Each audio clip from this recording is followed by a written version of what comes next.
become banal questions, some less banal questions. When did you first become conscious of the fact that you're a spiritual being? Oh.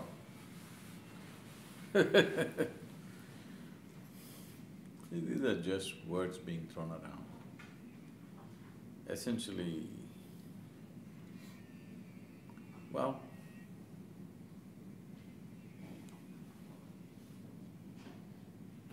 essentially spirituality means something beyond your physical nature comes into your experience. Is there anybody who doesn't have it? There's no such thing. Because what's physical about us, what's psychological about us is all gathered from outside. So obviously there's something more to it. So when did I become conscious of that? That's a question, timing.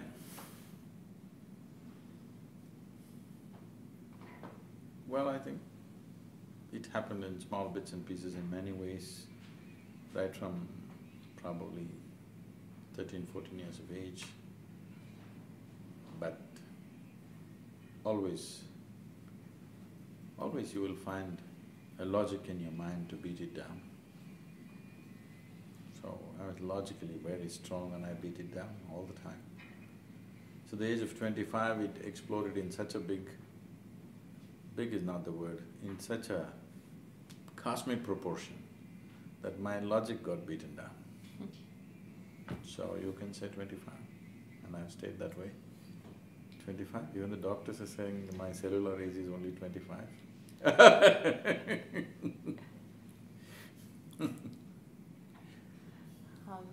You're in India one day, New York Fashion Week the next day, Harvard in the weekend. How… Sometimes I do those things on the same day also. On the same day also. You're surrounded by so many different kinds of energy, of all kinds. How do you not let it affect you? How do you not take in what you don't want to take in? How do you manage the transitions? How do you maintain your equilibrium? There's nothing that I don't want to take in, I'm okay with everything. I'm not in conflict with anything for that matter. Well, only yesterday you saw me with fashion people but otherwise I'm with, in tribal villages, in the most affluent segments of the society, with scientists, with academics, with totally illiterate farmers, with hardcore criminals in the prisons. I have no issue with anything around me because who I am, what I am, how I am is never determined by what's around me. This is the significance of being human. All other creatures adapt to their surroundings. A human being can craft and create his surroundings. That's what being conscious means. Your interest in fashion. Firstly, what in your estimation is fashion? What is it? See, most creatures in the world came with either furs or scales or feathers or something. We came a little bare. So inevitably, even to protect ourselves, if not for aesthetic purposes, even to protect ourselves, we need something more.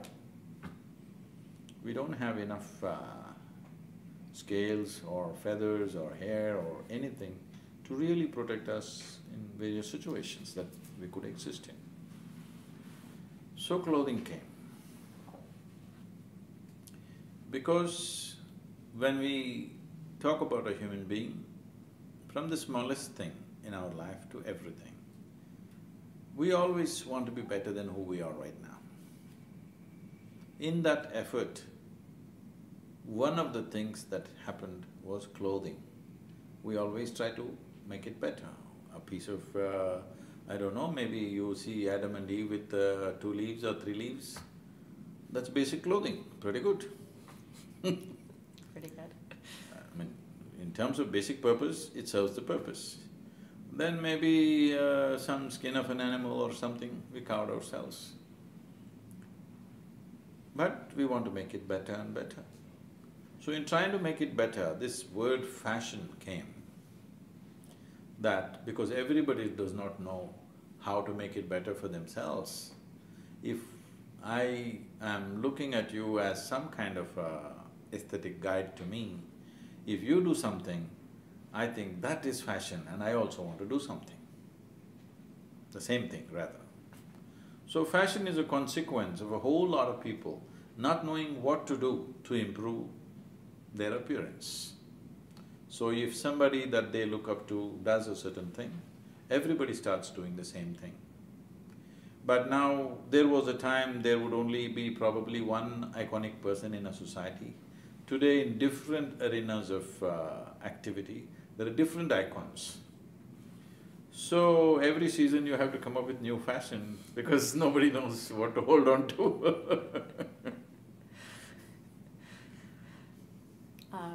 You have a very strong opinion on the type of cloth that people wear. No, I don't have a strong opinion. It is… I'm just listening to the planet. If we don't listen to Mother Earth, what she's speaking, we will be a disaster. It's not my opinion that everybody should wear natural fiber. That's what the Earth is speaking. And yesterday you spoke a little bit about how much plastic is in traditional, non-natural sort of run-of-the-mill fashion, how the focus shouldn't be on the plastic bag, but it should be on clothing. Can you tell me a little bit about that? See, plastic bag is a very visible evil. You can see it floating around, so you know you must do something about it. But the polyfiber that you're wearing, the synthetic fiber that you're using, it is being disseminated in a microfiber. That is something that you cannot see. An evil that you cannot see is always far more dangerous than an evil that you can see. Visible things, we will come to our senses and learn to handle it at some point. But invisible evil just spreads and it could be too late before we can do anything. So, it is already… we're pretty advanced in getting plastic into everything. Plastic is not the crime.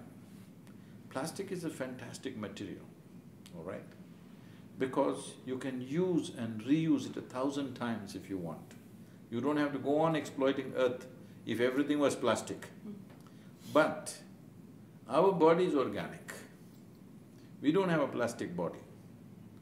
So, what should be in touch with this? This is a very… clothing is an intimate thing. It's closer to us than most people in our lives. It's all the time with us, isn't it? So when something is so intimately in contact with you, it must be of the nature of the earth, because it must be closer to our own nature. You can't take something from somewhere which is very different from the nature of our own body and put it on it. The same goes for food, because it gets into us. It must be as close to our nature as possible. Everything that we have built, our bone, flesh and blood, everything is from the soil out of which we have eaten. So it's best that things which are intimately close to us are like this. You can make your car totally plastic one day, it'll be good, because you can fully recycle the entire car when you're done with it. Recycling metal is far more difficult because of various types of metals. Plastic, also various types are there, but very easily you can reduce it to one or two varieties and easily recycle the whole thing. Your windows, here now, everywhere it's turning plastic, it's a good thing, because you can pull it out one day and recycle the whole thing. Only right now the problem is there are too many varieties, segregation of plastic has become a big issue. But the problem with the fiber is, it is microscopic, you can never catch it. Not something that you can pull it out and do something about it. Even if you recycle your clothing, still the microfiber is already gone in big quantities. See, if you look at your clothing, what you're wearing, when this was new, how it was. And after a little bit of use, after a year's use, you will see it's become thinner. So obviously the fiber is going away, even in natural fiber, I'm saying. The same is happening with polyfiber, but that fiber is not biodegradable. That's all the problem is. Yeah. Where do you see the planet and our environment being in 20 years? Wherever we take it. We're always thinking there is some other force. No, it's we. We as human beings. What is your fear? I have no fears about anything. What is the worst case scenario? So we as human beings, as a generation of people, right now, you and me sitting here, we are a generation which is far more empowered than any generation ever. Never before survival was as well organized as it is today for us. Never before this was possible. This level of comfort and convenience, no generation has ever experienced. No generation had the ability to communicate as we can communicate. We are right now sitting here, the cameras are rolling. What does this mean? That means we can sit here in this room and make the whole world hear what we're talking. That's what it means, isn't it? Which was ever possible? There was no such thing possible ever. Not even 25 years ago it was possible. So with such a huge empowered generation, it is in our hands to see whether we will be the greatest generation ever or we will be a vain generation who only whine about everything and do nothing positive. This is in our hands. So this is very important that you don't ask for a prediction. Tell me what is the plan. I have a plan. In next 20 years, if we go by this plan, it will be much better than the way it is right now. For example, yesterday the statistics have come out, the Google Maps are saying, the planet is greener today, it is much greener than it was in the last 50 years. And most of the greening, almost 85% of the green, the improvement of green has happened only in India and China.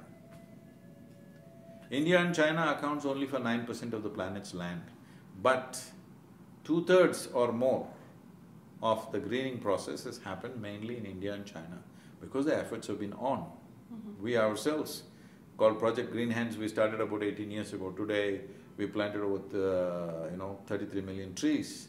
And the green cover in our state where we work, it has gone up at least by 7.2% officially. And by Google Maps, it's gone up by 11% plus. So even in China, massive efforts by the governments have been done. In India, various private organizations have done a lot and governments also are beginning to do a lot now. As part of Rally for Rivers, the main thing is to bring back 33% green cover in the river basins. India is a land which thrives on rivers because it is probably the most agricultural country in the world is India. 65% of the population today are involved in agriculture. So, rivers are vital, but we have removed green cover in a big way in our efforts to do whatever. You were speaking about being an empowered generation. You have 1 million followers on Instagram. I looked this morning, I was very impressed. Is that a platform you use yourself to communicate with the world? Or do you feel like it came by sort of as a necessity of living in this modern age? See, the important thing is this, as I said, this is the first time in the history of humanity that we have this ability to communicate with literally every human being on the planet. So whether it's Instagram or Twitter or Facebook or YouTube, every platform that's available, I feel the positive dimensions of life should be on it in a dominant way. This whole using these platforms became important for me when I was just talking to somebody who's some sort of an expert on internet. And I was just talking to him and then I asked, what are people looking for? Because I never browsed on the internet, I never looked for anything. I said, what is everybody looking for? Everybody's on it. Very casually he's saying, Sadhguru, over 70% is all pornography. I said, what? 70% is pornography? That can't be true. He says, Sadhguru, over 70% of the data is pornography. In this world there are so many things, but 70% is this. And they're saying some 6 million underage children are sold on internet every year. So when we have such an empowerment, is this how we are using this empowerment? It was really painful for me to see that when you give a fantastic tool into human hands, this is how it first gets used. As we know, all the cutting-edge science, the first use is always military use, destructive processes. We don't use it for education, we don't use it for ecological well-being. No, first thing is military use, then only it comes to everything else. Yes. So even in internet, it's the same thing. So that is when I decided, we must go on a rampage. Today we have over 500 million views on the YouTube. 500 million is not a good number for me. For me, the best number is 7.6 billion people. It's not about me, it's not about this. This is our time on the planet. Are we committed to make this the best time ever? Or will we just let this empowerment pass by and sell our children? It can't get any sicker than that. When you're selling children below 12, 13 years of age, you can't get any more sick. This empowerment is totally against us. Any tool that's given to us, why are we using it against ourselves and our children? That is the future humanity. Right now, we want to mess them up so badly that they will not live a healthy life. They will not be productive human beings, they will become sick and suffering human beings. We are starting them on that. So I thought we should really exploit the social media platforms, and we went all out. You certainly did. What is a good daily practice for the spiritual novice? What is the first thing that someone should start doing every day if they're seeking a better path? The simplest thing is this: one should become conscious of their mortal nature. Most people think they're immortal, in the sense, they always think other people die. They never understand they will die. It's not that we're wishing for death, but you and me will die one day, isn't it? People are not conscious about it. Once in a way when it comes home, either in the form of sickness or injury or somebody close to you dying, then they're shocked. Recently, he's a sage in India who lived a complete life of service, all his life, from a teenage boy till he was 111 years of age. At 111, he died just a month ago. And all the newspapers saying he suddenly died. I couldn't keep quiet. I said, how can a 111-year-old man, as great as he is, I bow down to him, but how can a 111-year-old man die suddenly? Nobody dies suddenly. All of us have a death sentence the moment we are born. This is not to create some morbid fear in you. Only because you're not conscious of it, once in a way it comes home, there is fear about it. If you clearly understand you have a limited amount of time here, you will conduct your life very sensibly. If you understand time is ticking away for you, would you have time to quarrel with somebody? Would you have time to do something that doesn't matter to you? Would you have time to be in nasty moods and spend time being miserable? If you are constantly conscious of your mortal nature, with every heartbeat, you're getting one beat closer to your grave, isn't it? If you see it as an awareness, not as a thought, if you're conscious of this, you will naturally become spiritual. Because what spiritual means is, intrinsically, your intelligence starts seeking what is beyond this body. Mortality or death simply means End of body, we call this kayanta in India, that means end of body. Body ends. So if body is going to end, what is beyond that is a natural question within us, isn't it?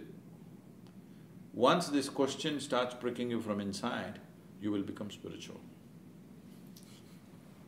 But if there's nothing specific you'd recommend, a meditation, No, they can do this.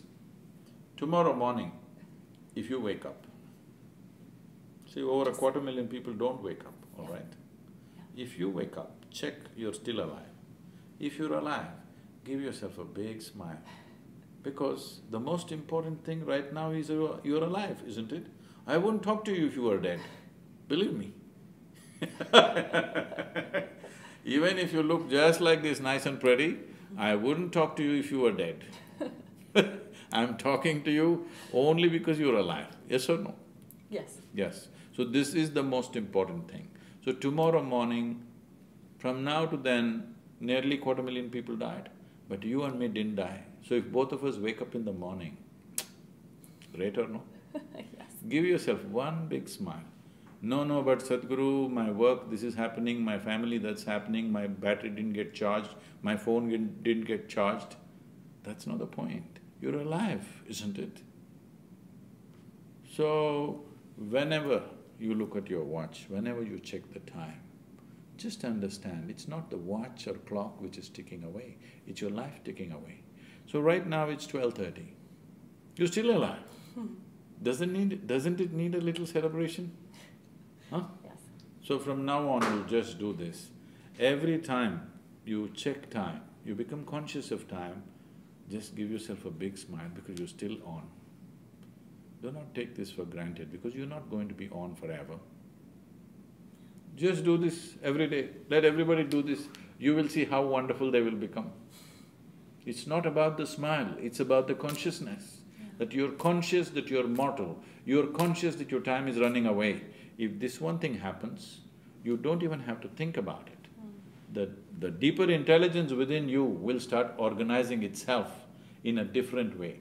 Right now, you have made your body, your thought and your emotion the be-all of life. You think your thought and emotion, maybe even body, no, nobody would like to think body, at least their thought and emotion is bigger than the cosmos, more significant than the universe. If this one thing goes away, you are naturally spiritual. Spirituality does not mean you have to look up or look down or chant some mantra or go to a temple or a church or something, no. Spiritual process means just this, your inner intelligence is awake. It is aware that you have a limited amount of time. Whatever needs to happen now. This doesn't mean you party every night. That's not the point. What needs to happen is life, not party. Right now, a whole lot of people, they can become alive only if they're on some chemical. Otherwise, they're walking around like living dead. That also is because they have forgotten. They may mentally know, but they're not conscious. So just do this one simple thing. Whenever you check the time, when you come awake, give yourself a smile. Whenever you check the time, wow, still alive, all right? Huh? 5 minutes gone, still alive. In this 5 minutes, how many people do you think died on this planet? Quite a few, isn't it? But say you and me didn't die, isn't it fantastic? Isn't it fantastic? It is. It is. So in the spiritual intelligence, where does the mind and the heart and the spirit factor, how do they interplay in what you're speaking about? See, we will keep the spiritual intelligence aside for a moment. Talk about mind and heart. See, what you're calling as mind and heart is thought and emotion, right? Yes. Right now, I think you're really a wonderful person. What kind of emotions will I have for you? Naturally sweet emotions, isn't it? I look at you and I think you're a horrible person. What kind of emotions will I have? Nasty emotions. So the way you think is the way you feel. The reason why you think these two things are different is because thought is agile. This moment I can think, oh, she's so wonderful, If you do one thing I don't like, I'll say, oh, she's horrible. But suppose my emotions have become sweet for you, it will struggle for some time before it turns bitter. These days they're doing it pretty fast. Otherwise, people would struggle because thought is very agile, emotion is little sappy. It takes time to turn around, but it turns around, yes or no? Just a question of time, it does turn around. If I think you're horrible, 10 days I thought you were wonderful, suddenly I think you're horrible because you did something I don't like. Now, 2 days my emotion may struggle, by third day my emotion will agree with my thought and give you the necessary nastiness, isn't it? So, this heart-head thing has been overemphasized. Yeah. The way you think is the way you feel. After some time, if the feeling becomes strong, the way you feel is the way you think. That's when you get fuzzy in your head. Because of your emotions, you can't think straight. So about a deeper intelligence within you, right now our education systems, unfortunately, have projected memory as intelligence. Yes, they have. You read a book and if you can repeat this book wherever you go, suddenly you considered very intelligent. For a long time, this has been considered scholarship, this is supposed to be a great thing. Reading one book for a few thousand years, reading one book which is a religious book or whatever, suddenly that one guy seems to know the whole cosmos by reading one book. All he did was he read the book a few years ahead of you and suddenly he becomes an intelligent man. This has to go. And that is going, technology is leveling this out because now machine learning is coming. Your phone has more memory than you. My phone is supposed to have 600 GB. So, your phone can do 10 PhDs in a day, you understand? Yes. So this is the most wonderful time, that's why I'm saying this is the most fantastic time because you don't have to misunderstand information as intelligence. You know the dumb thing has stored up everything. But when human beings stored up everything and spoke, you thought they were fantastic and intelligent. So intelligence, there is a dimension of intelligence within you where there is not an iota of memory. In the yogic terminology, we call this chitta. That means it's an intelligence without memory.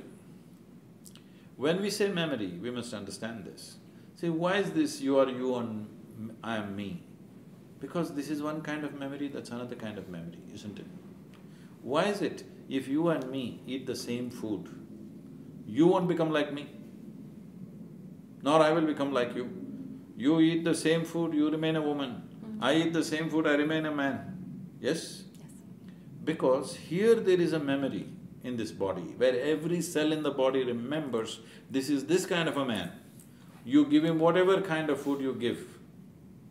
I eat Italian, all right, sometimes. Whatever kind of food you give, the memory inside this body will ensure it only becomes like this. It will never get confused. So what you consider as myself, even physically, is just a consequence of memory. There is evolutionary memory, there is genetic memory, there are karmic memories, there are a variety of memories which make you who you are right now. But there's an intelligence within you which is beyond memory. So memory is the possibility which has made you who you are as a person. And memory is also the boundary that you cannot cross. See, how do you consider somebody is your friend, somebody is a stranger, somebody is your enemy? It's all memory, isn't it? How somebody is your father, mother, husband, child, all by memory. People think there is some other connection. No. If I wipe out your memory, you can't even recognize your children. Yes or no? This is a fact. It's a fact. So, there is an intelligence beyond memory. What this means is an intelligence which has no borders, an intelligence which has no boundary. So there is a part of us which is creation. Right now, this is a creature. This is a consequence of memory. But there is a dimension of intelligence which is the source of creation within us, which is not bound by anything. So whole spiritual process means just that you access this dimension of intelligence, suddenly the sense of what is me and what is you is gone. Out of this many things happen because you naturally become all-inclusive, like the world, like the universe, which is all-inclusive. See, this whole thing about memory creates, she's a good person, she's a bad person, all this I remember. If I lose my memory, I don't know whether you're good or bad, isn't it? Sun comes up in the morning, doesn't shine more light on good people and less on bad people. Probably bad people are out ahead of others in the morning, they may get more light. So, nothing in the universe is making this judgment. Nothing in the universe has distinctions except in the human mind. So, transcending that, knowing that this is a limitation, which is functionally useful for us for day-to-day activity, but what is a possibility at one level is also a limitation on another level. To cross that limitation is the spiritual process. Thank you. I have no more for you. Namaste. Namaste, thank you so much. I hope it's not too complicated. It's not complicated at all. It's actually quite simple. It is? It is quite simple. And I wanted to ask you about Maya also, and sort of your feeling of illusion, but I felt like it's probably not relevant for the viewers. Your memory is Maya. My memory is Maya. That's what I was thinking when you were talking. Yeah. And this life is Maya. Your sense of… My sense of perception is Maya. Your sense of who I am is Maya. Yes. People don't get it till you bury them. Yeah. Even when you bury them, they don't want to get it, that's why they're in a metal coffin. Yes. Are we still rolling? Yes, we are. We are. Could I ask one more question? Yes, of course. Just, in my estimation, the West has an understanding of Indian spirituality that is quite strange. Bizarre. Bizarre. It's been colonized, co-opted. People are doing power yoga. It's completely strange. And there's this idea of Indian spirituality as just being one thing. You know, this country is like a place of enlightened beings. Now, as Indians, we know that's absolutely not the case. It's a strange perception. In fact, there's so much complexity and between groups and regions and languages and religious subsects. And what is your take on the West's appropriation of Indian spirituality? Are you cool with it? Are you? Is it like, sure, whatever you want, you make what you wanted? Sometimes, I'll go to kirtan and I'll feel completely colonized. But how do you feel? Well, I'm an Indian by birth, but not Indian in my consciousness, because consciousness is not Indian. My body is Indian. And I like it this way. That's at one level. But consciousness is not Indian ever. Consciousness does not belong even to this planet. It's just life. This is a living cosmos. Either you're with it or you become something that you invent. I'm using the word invent intentionally. Your nation is an invention that you made up. Yes. Your idea of nationhood, your idea of religion, your idea of sect and subsect and super subsect, all these are your inventions. Even your idea of family is an invention that you made up. Another Maya. Huh? Another Maya. No, these days Maya is breaking up pretty easy.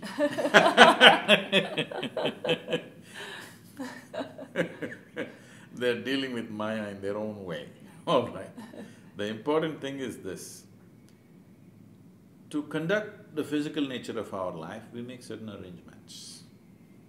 Unfortunately, over a period of time, we try to slowly raise it to heaven. Marriages were made in heaven. I think they've stopped using that. These days they've stopped using it. They've stopped using it. Because I think they've been a disaster only because they were made in heaven. Exactly. 100%. If it was made here, we would know how to manage. This is a totally foreign product. You don't know how to manage. It's an alien product, all right? Right. Marriages is made in heaven means what? It's an alien product. You have no user's manual. You don't know how to manage it. If it was made here, you would know how to manage it. Yeah. If made by us, we would know how to manage, isn't it? You're very funny, obviously. Tell me a little bit about laughter. Well, if you in Indian music, it's very common to use a bell. Yeah. There are many instruments. A bell cannot be played like a sitar or a guitar or even a drum or whatever. You cannot play a bell, you can only do dang. But you will see in the middle of music at the right moment, if a bell goes tang, it's a completely different effect on you. There was a time, every town, every village in India, the first thing you would hear is the bell, not the calling bell like a church going da-dan, da-dan, calling people, not like that. Simply a bell would happen. So, what a bell is in music, laughter is in conversation. But you should not laugh. It's very obscene to laugh. Laughter is a natural happening because of what's happening within you. If this doesn't happen with Italian food much, if you eat Indian food, South Indian food, you will feel like belching. Not because there is gas, because we eat very fresh food, there is no gas like that. But because people, when something is very tasty, they eat little more, little higher than where it should stop, most people I'm saying. So, they belch a little bit to make space inside.